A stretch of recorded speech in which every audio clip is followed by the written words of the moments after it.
கடலூர் மாவட்டம் விருத்தாச்சலம் அருகே மலக்கசடு சுத்திகரிப்பு நிலையம் அமைக்க எதிர்ப்பு தெரிவித்து கிராம மக்கள் வீடுகள் தோறும் கருப்பு கொடி கட்டி போராட்டத்தில் ஈடுபட்டனர்.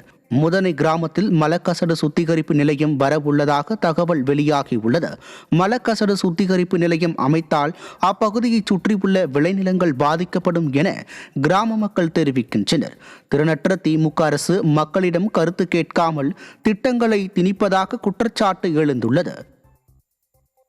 மதுரை மாவட்டம் திருமங்கலம் அருகே உதவி தலைமை ஆசிரியர் மர்மமான முறையில் உயிரிழந்த சம்பவம் பரபரப்பை ஏற்படுத்தியுள்ளது. முகமது ஷாபுரத்தை சேர்ந்த பரமேஸ்வரன் விருதுநகரில் உள்ள தனியார் பள்ளியில் உதவி தலைமை ஆசிரியராக பணிபுரிந்து வருகிறார். சகோதரர்களுடன் ஏற்பட்ட இடப்பிரச்சனை சம்பந்தமாக உசிலம்பட்டி காவல் நிலையத்திற்கு சென்றவர் வீடு திரும்பவில்லை.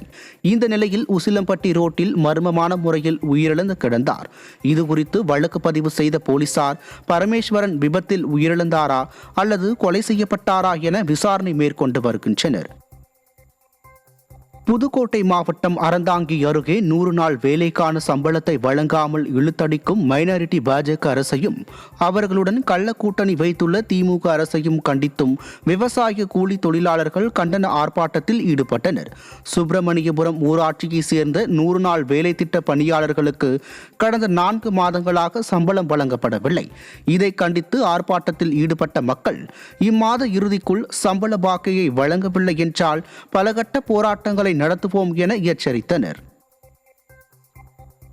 நெல்லை மாவட்டம் பாளையங்கோட்டையில் அரசு உதவி பெறும் பள்ளி அருகே சாலையில் கழிவுநீர் ஆறாக ஓடி அனைவரையும் அவதிக்குள்ளாக்கி வருகிறது. அந்த சாலையை நாள்தோறும் ஏராளமான வாகனங்கள், பொதுமக்கள், மாணவ மாணவிகள், ஆசிரியர்கள் கடந்து செல்ல வேண்டியுள்ளது. இந்த நிலையில் சாலையில் பாதாள சாக்கடை நீர் ஆறாக ஓடுவதால் அனைவரும் பெரும் சிரமத்திற்குள்ளாகினர்.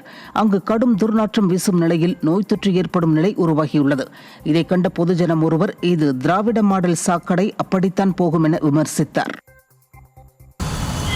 திராவிட மாடல் சாக்கடை அப்படிதான் போவோம். திராவிட மாடல் சாக்கடை அப்படிதான் போவோம். சேலம் மாவட்டம் சங்ககிரி அருகே போராட்டத்தில் ஈடுபட்டவர்கள் அராஜகமாக கைது செய்யப்பட்டனர். அரசிராமணி பேரூராட்சி குறுக்குப்பாறையூர் பகுதியில் திடக்கழிவு மேலாண்மை திட்டத்தில் குப்பை கழிவுகளை கொட்டும் மையம் ஊரின் நடுவே அமைக்கப்படுகிறது.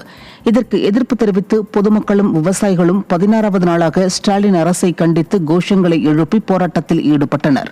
இதனால் ஆத்திரமடைந்த ஏவல் துறையினர் அவர்களை அராஜகமாக கைது செய்த சம்பவம் அப்பகுதியினரிடையே அதிர்ச்சியை ஏற்படுத்தியது.